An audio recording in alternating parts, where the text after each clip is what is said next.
Okay, ಒಂದು ವಿಚಾರ ಕೇಳಿಸ್ಕೊಳ್ಳಿ ವೀಕ್ಷಕರೇ.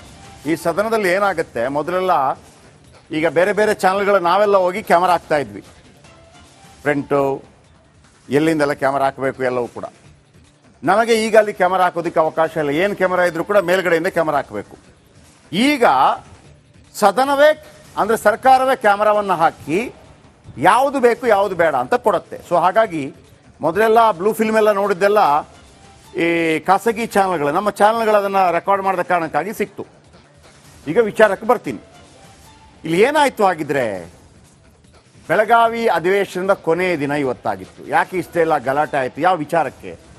ಕೊನೆಯ ದಿನ ರಣಾಂಗಣವಾಯಿತು ಪರಿಷತ್ನಲ್ಲಿ, ವಿಧಾನ ಪರಿಷತ್ನಲ್ಲಿ, ವಿಧಾನಸಭೆ ಅಲ್ಲ ವಿಧಾನ ಪರಿಷತ್ನಲ್ಲಿ ಕೊಲೆಗಡುಕ ವರ್ಸಸ್ ಪ್ರಾಸ್ಟ್ಯೂಟ್ ಹೇಳಿಕೆ ದಗದಗಿಸ್ತು. ಪ್ರಾಸ್ಟ್ಯೂಟ್ ಅಂದರೆ ಸಿ ಟಿ ರವಿ ಅವರ ಈ ಹಿಂದೆ ಒಂದು ಆಕ್ಸಿಡೆಂಟ್ ಮಾಡಿದಾಗ ಇಬ್ಬರು ಜೀವ ಕಳ್ಕೊಂಡಿದ್ರು. ಆಗ ಅವರ ಬಗ್ಗೆ ಕೆಲವು ಆರೋಪಗಳೆಲ್ಲ ಬಂತು, ಕುಡಿದು ಓಡಿಸಿದ್ರು ಮತ್ತೊಂದು ಓಡಿಸಿದ್ರು ಅಂತೇಳಿ. ನಿಜ ಹೇಳಬೇಕು ಅಂತಂದರೆ ಆರೋಪ ಪ್ರತ್ಯಾರೋಪಗಳು ಏನೇ ಮಾಡಲಿ, ಯು ಟಿ ಖಾದರ್ ಅವರ ಹೇಳಿಕೆ ಪ್ರಕಾರ ಮತ್ತು ಅನೇಕರ ಹೇಳಿಕೆ ಪ್ರಕಾರ ಸಿ ಟಿ ರವಿ ಅವರು ಡ್ರಿಂಕ್ಸ್ ಮಾಡೋದಿಲ್ಲ, ಅದು ಬೇರೆ ವಿಚಾರ ಇರಲಿ, ಆ ಪ್ರಶ್ನೆ ಅದಲ್ಲ. ಬಟ್ ಅವರನ್ನು ಆರೋಪ ಮಾಡಬಾರ್ದು ಅಂತೇನಿಲ್ಲ, ಆ ಥರ ಆರೋಪ ಮಾಡಿದ್ದಾರೆ. ಕೊಲೆಗಡುಕ ಹಿಂಗೆಲ್ಲ ಬಂದಿದೆ. ಆಗ ಅಲ್ಲಿ ಬಂದಂಥ ಆರೋಪ ಏನಪ್ಪ ಅಂತಂದರೆ, ಅವರಿಬ್ಬರು ಆರಂಭದ ಒಂದು ವಿಜುವಲ್ ಇತ್ತಲ್ಲಿ, ಅದು ತೋರಿಸ್ತೀನಿ ಈಗ. ಪ್ರಾಸ್ಟ್ಯೂಟ್ ಅಂತ ಕರೆದರಂತೆ ಅನ್ನುವಂಥ ಆರೋಪಕ್ಕೆ ಕೆಂಡಾಮಂಡಲವಾದರು ಲಕ್ಷ್ಮೀ ಹೆಬ್ಬಾಳ್ಕರ್. ಅಲ್ಲಿಂದ ಸಮರ ಶುರುವಾಗುತ್ತೆ. ಮತ್ತೊಮ್ಮೆ ಹೇಳ್ತೀನಿ ವೀಕ್ಷಕರೇ, ಸಿ ಟಿ ರವಿಯಲ್ಲ, ಮುಖ್ಯಮಂತ್ರಿಯೇ ಆಗಲಿ, ಯಾವುದೇ ಗಂಡು ಪ್ರಾಣಿಯೇ ಆಗಲಿ, ಹೆಣ್ಣು ಮಕ್ಕಳನ್ನು ಆ ಥರ ಕರೆಯೋದು ಅಕ್ಷಮ್ಯ ಅಕ್ಷಮ್ಯ ಅಕ್ಷಮ್ಯ ಅಪರಾಧ. ಅವ ದೇವಮಾನವನೇ ಆಗಿರಲಿ, ಅದು ಅಕ್ಷಮ್ಯ ಅಪರಾಧ. ಆದರೆ ಅದು ಗೊತ್ತಿಲ್ಲ, ಕರೆದಿದ್ದಾರೋ ಕರೆದಿಲ್ಲೋ ಗೊತ್ತಿಲ್ಲ, ಆ ಥರ ಅಟ್ಯಾಕ್ ಮಾಡುವಂಥ ಪ್ರಯತ್ನಗಳೆಲ್ಲ ಆಯಿತು. ಏನಾಯಿತು, ಈ ಘಟನೆ ಆಗೋದಕ್ಕೆ ಏನು ಕಾರಣ? ಬನ್ನಿ, ಒಂದು ಸಂಪೂರ್ಣ ರಿಪೋರ್ಟ್ ನಿಮ್ಮ ಮುಂದೆ. ಓಕೆ, ಒಂದು ವಿಚಾರ ಕೇಳಿಸ್ಕೊಳ್ಳಿ ವೀಕ್ಷಕರೇ. ಈ ಸದನದಲ್ಲಿ ಏನಾಗುತ್ತೆ, ಮೊದಲೆಲ್ಲ ಈಗ ಬೇರೆ ಬೇರೆ ಚಾನಲ್ಗಳು ನಾವೆಲ್ಲ ಹೋಗಿ ಕ್ಯಾಮರಾ ಹಾಕ್ತಾ ಇದ್ವಿ. ಫ್ರಂಟು ಎಲ್ಲಿಂದೆಲ್ಲ ಕ್ಯಾಮರಾ ಹಾಕಬೇಕು ಎಲ್ಲವೂ ಕೂಡ. ನಮಗೆ ಈಗ ಅಲ್ಲಿ ಕ್ಯಾಮರಾ ಹಾಕೋದಕ್ಕೆ ಅವಕಾಶ ಇಲ್ಲ. ಏನು ಕ್ಯಾಮರಾ ಇದ್ರೂ ಕೂಡ ಮೇಲ್ಗಡೆಯಿಂದ ಕ್ಯಾಮರಾ ಹಾಕಬೇಕು. ಈಗ ಸದನವೇ ಅಂದರೆ ಸರ್ಕಾರವೇ ಕ್ಯಾಮರಾವನ್ನು ಹಾಕಿ ಯಾವುದು ಬೇಕು ಯಾವುದು ಬೇಡ ಅಂತ ಕೊಡುತ್ತೆ. ಸೊ ಹಾಗಾಗಿ ಮೊದಲೆಲ್ಲ ಬ್ಲೂ ಫಿಲ್ಮ್ ಎಲ್ಲ ನೋಡಿದ್ದೆಲ್ಲ ಈ ಖಾಸಗಿ ಚಾನಲ್ಗಳು, ನಮ್ಮ ಚಾನಲ್ಗಳು ಅದನ್ನು ರೆಕಾರ್ಡ್ ಮಾಡಿದ ಕಾರಣಕ್ಕಾಗಿ ಸಿಕ್ತು. ಈಗ ವಿಚಾರಕ್ಕೆ ಬರ್ತೀನಿ. ಇಲ್ಲಿ ಏನಾಯಿತು ಆಗಿದ್ರೆ, ಬೆಳಗಾವಿ ಅಧಿವೇಶನದ ಕೊನೆಯ ದಿನ ಇವತ್ತಾಗಿತ್ತು. ಯಾಕೆ ಇಷ್ಟೆಲ್ಲ ಗಲಾಟೆ ಆಯಿತು, ಯಾವ ವಿಚಾರಕ್ಕೆ? ಕೊನೆಯ ದಿನ ರಣಾಂಗಣವಾಯಿತು ಪರಿಷತ್ನಲ್ಲಿ, ವಿಧಾನ ಪರಿಷತ್ನಲ್ಲಿ, ವಿಧಾನಸಭೆ ಅಲ್ಲ ವಿಧಾನ ಪರಿಷತ್ನಲ್ಲಿ ಕೊಲೆಗಡುಕ ವರ್ಸಸ್ ಪ್ರಾಸ್ಟ್ಯೂಟ್ ಹೇಳಿಕೆ ದಗದಗಿಸ್ತು. ಪ್ರಾಸ್ಟ್ಯೂಟ್ ಅಂದರೆ ಸಿ ಟಿ ರವಿ ಅವರ ಈ ಹಿಂದೆ ಒಂದು ಆಕ್ಸಿಡೆಂಟ್ ಮಾಡಿದಾಗ ಇಬ್ಬರು ಜೀವ ಕಳ್ಕೊಂಡಿದ್ರು. ಆಗ ಅವರ ಬಗ್ಗೆ ಕೆಲವು ಆರೋಪಗಳೆಲ್ಲ ಬಂತು, ಕುಡಿದು ಓಡಿಸಿದ್ರು ಮತ್ತೊಂದು ಓಡಿಸಿದ್ರು ಅಂತೇಳಿ. ನಿಜ ಹೇಳಬೇಕು ಅಂತಂದರೆ ಆರೋಪ ಪ್ರತ್ಯಾರೋಪಗಳು ಏನೇ ಮಾಡಲಿ, ಯು ಟಿ ಖಾದರ್ ಅವರ ಹೇಳಿಕೆ ಪ್ರಕಾರ ಮತ್ತು ಅನೇಕರ ಹೇಳಿಕೆ ಪ್ರಕಾರ ಸಿ ಟಿ ರವಿ ಅವರು ಡ್ರಿಂಕ್ಸ್ ಮಾಡೋದಿಲ್ಲ, ಅದು ಬೇರೆ ವಿಚಾರ ಇರಲಿ, ಆ ಪ್ರಶ್ನೆ ಅದಲ್ಲ. ಬಟ್ ಅವರನ್ನು ಆರೋಪ ಮಾಡಬಾರ್ದು ಅಂತೇನಿಲ್ಲ, ಆ ಥರ ಆರೋಪ ಮಾಡಿದ್ದಾರೆ. ಕೊಲೆಗಡುಕ ಹಿಂಗೆಲ್ಲ ಬಂದಿದೆ.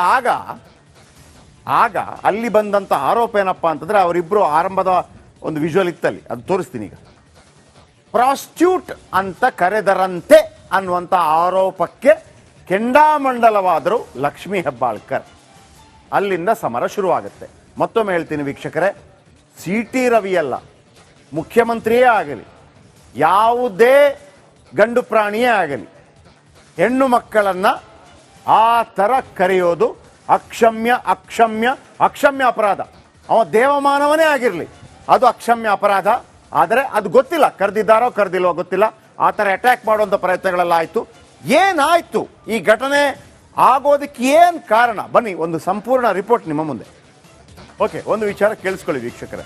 ಈ ಸದನದಲ್ಲಿ ಏನಾಗುತ್ತೆ, ಮೊದಲೆಲ್ಲ ಈಗ ಬೇರೆ ಬೇರೆ ಚಾನಲ್ಗಳು ನಾವೆಲ್ಲ ಹೋಗಿ ಕ್ಯಾಮರಾ ಹಾಕ್ತಾ ಇದ್ವಿ. ಫ್ರಂಟು ಎಲ್ಲಿಂದೆಲ್ಲ ಕ್ಯಾಮರಾ ಹಾಕಬೇಕು ಎಲ್ಲವೂ ಕೂಡ. ನಮಗೆ ಈಗ ಅಲ್ಲಿ ಕ್ಯಾಮರಾ ಹಾಕೋದಕ್ಕೆ ಅವಕಾಶ ಇಲ್ಲ. ಏನು ಕ್ಯಾಮರಾ ಇದ್ರೂ ಕೂಡ ಮೇಲ್ಗಡೆಯಿಂದ ಕ್ಯಾಮರಾ ಹಾಕಬೇಕು. ಈಗ ಸದನವೇ ಅಂದರೆ ಸರ್ಕಾರವೇ ಕ್ಯಾಮರಾವನ್ನು ಹಾಕಿ ಯಾವುದು ಬೇಕು ಯಾವುದು ಬೇಡ ಅಂತ ಕೊಡುತ್ತೆ. ಸೊ ಹಾಗಾಗಿ ಮೊದಲೆಲ್ಲ ಬ್ಲೂ ಫಿಲ್ಮ್ ಎಲ್ಲ ನೋಡಿದ್ದೆಲ್ಲ ಈ ಖಾಸಗಿ ಚಾನಲ್ಗಳು, ನಮ್ಮ ಚಾನಲ್ಗಳು ಅದನ್ನು ರೆಕಾರ್ಡ್ ಮಾಡಿದ ಕಾರಣಕ್ಕಾಗಿ ಸಿಕ್ತು. ಈಗ ವಿಚಾರಕ್ಕೆ ಬರ್ತೀನಿ.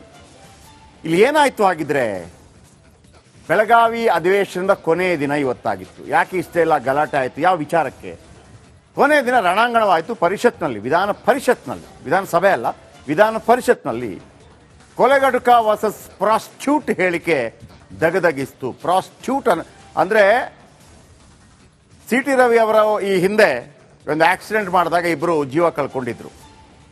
ಆಗ ಅವರ ಬಗ್ಗೆ ಕೆಲವು ಆರೋಪಗಳೆಲ್ಲ ಬಂತು, ಕುಡಿದು ಓಡಿಸಿದ್ರು, ಮತ್ತೊಂದು ಓಡಿಸಿದ್ರು ಅಂತೇಳಿ. ನಿಜ ಹೇಳಬೇಕು ಅಂತಂದರೆ ಆರೋಪ ಪ್ರತ್ಯಾರೋಪಗಳು ಏನೇ ಮಾಡಲಿ, ಯು ಟಿ ಖಾದರ್ ಅವರ ಹೇಳಿಕೆ ಪ್ರಕಾರ ಮತ್ತು ಅನೇಕರ ಹೇಳಿಕೆ ಪ್ರಕಾರ ಸಿ ಟಿ ರವಿ ಅವರು ಡ್ರಿಂಕ್ಸ್ ಮಾಡೋದಿಲ್ಲ, ಅದು ಬೇರೆ ವಿಚಾರ ಇರಲಿ, ಆ ಪ್ರಶ್ನೆ ಅದಲ್ಲ. ಬಟ್ ಅವರನ್ನು ಆರೋಪ ಮಾಡಬಾರ್ದು ಅಂತೇನಿಲ್ಲ, ಆ ಥರ ಆರೋಪ ಮಾಡಿದ್ದಾರೆ. ಕೊಲೆಗಡುಕ ಹಿಂಗೆಲ್ಲ ಬಂದಿದೆ. ಆಗ ಅಲ್ಲಿ ಬಂದಂಥ ಆರೋಪ ಏನಪ್ಪ ಅಂತಂದರೆ ಅವರಿಬ್ಬರು ಆರಂಭದ ಒಂದು ವಿಜುವಲ್ ಇತ್ತಲ್ಲಿ, ಅದು ತೋರಿಸ್ತೀನಿ ಈಗ. ಪ್ರಾಸ್ಟ್ಯೂಟ್ ಅಂತ ಕರೆದರಂತೆ ಅನ್ನುವಂಥ ಆರೋಪಕ್ಕೆ ಕೆಂಡಾಮಂಡಲವಾದರು ಲಕ್ಷ್ಮೀ ಹೆಬ್ಬಾಳ್ಕರ್. ಅಲ್ಲಿಂದ ಸಮರ ಶುರುವಾಗುತ್ತೆ. ಮತ್ತೊಮ್ಮೆ ಹೇಳ್ತೀನಿ ವೀಕ್ಷಕರೇ, ಸಿ ಟಿ ರವಿಯಲ್ಲ, ಮುಖ್ಯಮಂತ್ರಿಯೇ ಆಗಲಿ, ಯಾವುದೇ ಗಂಡು ಪ್ರಾಣಿಯೇ ಆಗಲಿ, ಹೆಣ್ಣು ಮಕ್ಕಳನ್ನು ಆ ಥರ ಕರೆಯೋದು ಅಕ್ಷಮ್ಯ ಅಪರಾಧ. ಅವ ದೇವಮಾನವನೇ ಆಗಿರಲಿ, ಅದು ಅಕ್ಷಮ್ಯ ಅಪರಾಧ. ಆದರೆ ಅದು ಗೊತ್ತಿಲ್ಲ, ಕರೆದಿದ್ದಾರೋ ಕರೆದಿಲ್ವೋ ಗೊತ್ತಿಲ್ಲ, ಆ ಥರ ಅಟ್ಯಾಕ್ ಮಾಡುವಂಥ ಪ್ರಯತ್ನಗಳೆಲ್ಲ ಆಯಿತು. ಏನಾಯಿತು, ಈ ಘಟನೆ ಆಗೋದಕ್ಕೆ ಏನು ಕಾರಣ? ಬನ್ನಿ, ಒಂದು ಸಂಪೂರ್ಣ ರಿಪೋರ್ಟ್ ನಿಮ್ಮ ಮುಂದೆ. ಓಕೆ, ಒಂದು ವಿಚಾರ ಕೇಳಿಸ್ಕೊಳ್ಳಿ ವೀಕ್ಷಕರೇ. ಈ ಸದನದಲ್ಲಿ ಏನಾಗುತ್ತೆ, ಮೊದಲೆಲ್ಲ ಈಗ ಬೇರೆ ಬೇರೆ ಚಾನಲ್ಗಳು ನಾವೆಲ್ಲ ಹೋಗಿ ಕ್ಯಾಮರಾ ಹಾಕ್ತಾ ಇದ್ವಿ, ಫ್ರಂಟು ಎಲ್ಲಿಂದೆಲ್ಲ ಕ್ಯಾಮರಾ ಹಾಕಬೇಕು ಎಲ್ಲವೂ ಕೂಡ. ನಮಗೆ ಈಗ ಅಲ್ಲಿ ಕ್ಯಾಮರಾ ಹಾಕೋದಕ್ಕೆ ಅವಕಾಶ ಇಲ್ಲ. ಏನು ಕ್ಯಾಮರಾ ಇದ್ರೂ ಕೂಡ ಮೇಲ್ಗಡೆಯಿಂದ ಕ್ಯಾಮರಾ ಹಾಕಬೇಕು. ಈಗ ಸದನವೇ ಅಂದರೆ ಸರ್ಕಾರವೇ ಕ್ಯಾಮರಾವನ್ನು ಹಾಕಿ ಯಾವುದು ಬೇಕು ಯಾವುದು ಬೇಡ ಅಂತ ಕೊಡುತ್ತೆ. ಸೊ ಹಾಗಾಗಿ ಮೊದಲೆಲ್ಲ ಬ್ಲೂ ಫಿಲ್ಮ್ ಎಲ್ಲ ನೋಡಿದ್ದೆಲ್ಲ ಈ ಖಾಸಗಿ ಚಾನಲ್ಗಳು, ನಮ್ಮ ಚಾನಲ್ಗಳು ಅದನ್ನು ರೆಕಾರ್ಡ್ ಮಾಡಿದ ಕಾರಣಕ್ಕಾಗಿ ಸಿಕ್ತು. ಈಗ ವಿಚಾರಕ್ಕೆ ಬರ್ತೀನಿ.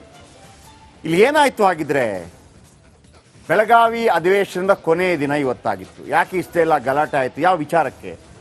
ಕೊನೆಯ ದಿನ ರಣಾಂಗಣವಾಯಿತು ಪರಿಷತ್ನಲ್ಲಿ, ವಿಧಾನಸಭೆ ಅಲ್ಲ, ವಿಧಾನ ಪರಿಷತ್ನಲ್ಲಿ ಕೊಲೆಗಡುಕ ವರ್ಸಸ್ ಪ್ರಾಸ್ಟ್ಯೂಟ್ ಹೇಳಿಕೆ ದಗದಗಿಸ್ತು. ಪ್ರಾಸ್ಟ್ಯೂಟ್ ಅಂದರೆ ಸಿ ಟಿ ರವಿ ಅವರ ಈ ಹಿಂದೆ ಒಂದು ಆಕ್ಸಿಡೆಂಟ್ ಮಾಡಿದಾಗ ಇಬ್ಬರು ಜೀವ ಕಳ್ಕೊಂಡಿದ್ರು.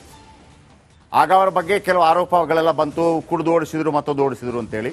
ನಿಜ ಹೇಳಬೇಕು ಅಂತಂದರೆ ಆರೋಪ ಪ್ರತ್ಯಾರೋಪಗಳು ಏನೇ ಮಾಡಲಿ, ಯು ಟಿ ಖಾದರ್ ಅವರ ಹೇಳಿಕೆ ಪ್ರಕಾರ ಮತ್ತು ಅನೇಕರ ಹೇಳಿಕೆ ಪ್ರಕಾರ ಸಿ ಟಿ ರವಿ ಅವರು ಡ್ರಿಂಕ್ಸ್ ಮಾಡೋದಿಲ್ಲ, ಅದು ಬೇರೆ ವಿಚಾರ ಇರಲಿ, ಆ ಪ್ರಶ್ನೆ ಅದಲ್ಲ.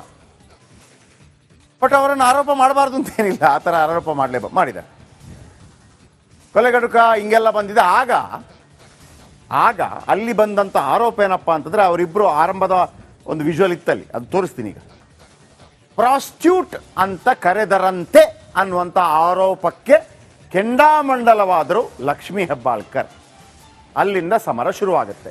ಮತ್ತೊಮ್ಮೆ ಹೇಳ್ತೀನಿ ವೀಕ್ಷಕರೇ, ಸಿ ಟಿ ರವಿಯಲ್ಲ, ಮುಖ್ಯಮಂತ್ರಿಯೇ ಆಗಲಿ, ಯಾವುದೇ ಗಂಡು ಪ್ರಾಣಿಯೇ ಆಗಲಿ, ಹೆಣ್ಣು ಮಕ್ಕಳನ್ನು ಆ ಥರ ಕರೆಯೋದು ಅಕ್ಷಮ್ಯ ಅಪರಾಧ. ಅವ ದೇವಮಾನವನೇ ಆಗಿರಲಿ, ಅದು ಅಕ್ಷಮ್ಯ ಅಪರಾಧ.